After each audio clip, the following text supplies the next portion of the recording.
Okay guys, so we're gonna go over a really common, popular choke, the clock choke, and I want to share with you guys some details that really help make it extremely effective and also hard to escape. Okay, so you're on all fours. Let's actually turn this way. Good. So the clock choke. Okay, so the idea for the clock choke, will you lift your head up a little bit now? The idea for the clock choke is I want to open his lapel a little bit, and when I open his lapel, I turn his lapel a little bit inside out so I can get my 2-finger grip. Okay, so when I grab, if we sit up a little bit, when I grab his lapel, I want to make sure I'm turning his lapel inside out. I grab with a 2-finger grip, and the key is making sure that my wrist is flush here against his neck. So sit down on your butt and sit up a little bit. Let's move a little bit forward, just so it's a little bit better angle. So it's the same thing like when I'm going for a bow and arrow choke. Okay, the grip, it's 2-finger grip, but what you can see is if I'm grabbing with all 4 fingers, there's no connection to his neck. And so what's important when I get this grip is I grab with 2 fingers and I allow my wrist, I turn my wrist so that my whole wrist is flush against his neck. Okay, I'm also closing these fingers so I have a 2-finger grip, and what's weird is this is actually a very powerful grip. It's actually a lot stronger than the 4-finger grip. The 4-finger grip, a lot of times what happens with this 4 fingers, if he starts to pull and my pinky, the grip on my pinky breaks, the rest of them break pretty easy.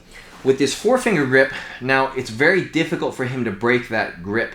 So even if he holds down on my wrist, hold down on my wrist with one hand and try to open that collar up and try to pull it away, pull it out, open, jerk it. Right, so it's a very strong grip. I want you guys to play with. Now, when I get this grip too, make sure that we're turning our wrist up. So we're turning our wrist so that everything is flush to the neck. Okay, back on all fours, please. Scoot back a little bit. Nice. So from here, once I get this grip, okay, the key now is how I start to walk and apply pressure. Okay, so from here I can grab the second lapel. That definitely helps, grabbing the second lapel, but it's not necessary. From here, what really helps, I can even actually control his wrist here. What helps is that I slide my hip over his shoulder, okay? Once I slide my hip over the shoulder, what I want to do is I'm actually pulling with my legs, and I pull my hip down on top of his shoulder, and what this does, what this pressure does on his shoulder is it prevents him from being able to turn. So that's one of the ways that he can escape this choke. If I have this choke here and there's nothing on top of his shoulder, he rolls. You see what happened, what he needed to do? That shoulder actually had to turn. It actually had to turn to his side to be able to get to his side. Now he's kind of unraveled my choke, okay? And so that's the main thing that I'm looking to prevent, is his ability to turn on his side, okay? So once I get this choke, my hip slides right on top of his shoulder, and I'm pulling my hips down. The same time I'm pulling my hips down, I actually look over my shoulder and I turn, so my arm straightens and I'm turning with my torso, okay? So what's important is that my hip is right here, right behind his shoulder, and that all my weight is coming and crushing. It's pulling down on his shoulder, so that basically there's like a wall behind his back. There's a wall behind the shoulder. There's no way that that shoulder is going to be able to turn. So one of the things that you guys can do when you guys are practicing this is just, without me choking, so I don't want to have a choking grip because he doesn't have much time if I start to choke. I just sit my hip on top of his shoulder and I just see if he can turn. Try to turn.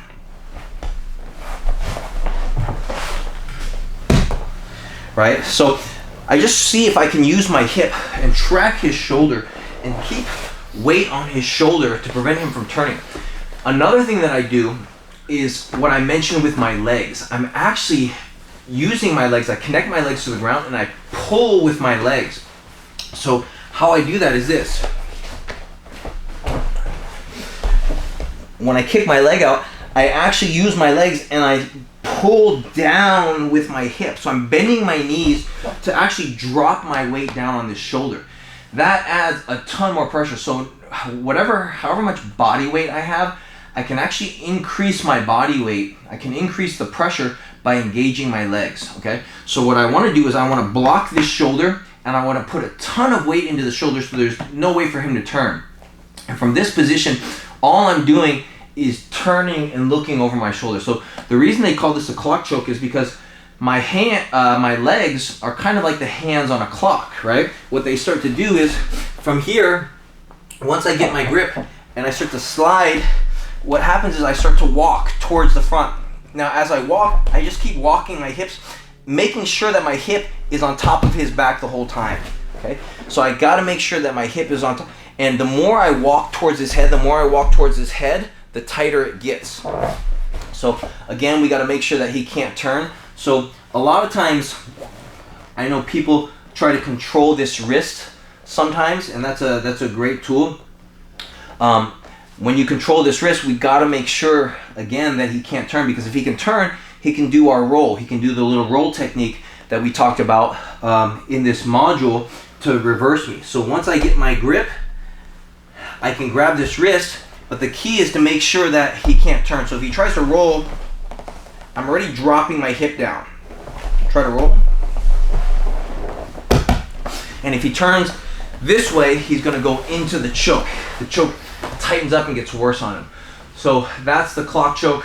The key is really being able to track that shoulder with your hip. So I'm just putting this side of my hip bone right here, really heavy on top of the back of his shoulder, and I'm using my legs to pull down to even increase more weight. And as you get better, you will learn to kind of the right placement of the hip on top of the shoulder. You'll learn to track that, so even if they start to move around, you're gonna be able to follow. And the whole pulling is almost, it's done with my core. My arm straightens, I look over my shoulder. So the motion is very similar to me starting a lawnmower, okay? I'm not using my elbow doesn't bend at all. I'm not bending with my elbow, I'm turning with my body, which is way, way, way more powerful than me pulling with my elbow. It's such a powerful choke, and it comes on so quick once you guys start to get good at it. The more you walk your legs to the front too, while you're keeping your hip on the shoulder, it also tightens up. So, you know, as you guys get better, you'll feel this choke, you can almost feel like you can rip someone's head off with this choke. There's so much power being generated by your whole body into the choke. So anyways, play around with this choke. Hope you guys like it. Hope you guys are able to develop it, because it is a very, very quick choke. I get it all the time from transitioning to the side. So as soon as he gets back to his knees, or as soon as we end up in this situation, I switch. I'm already passing the hand to the collar, and I'm already walking my legs. You see, I walk in front, dropping my hips to the ground, and it's a very quick finish, okay? So the transition happens so fast from me cutting to the side, and as soon as I cut to the side, boom, I already have my grip to finish.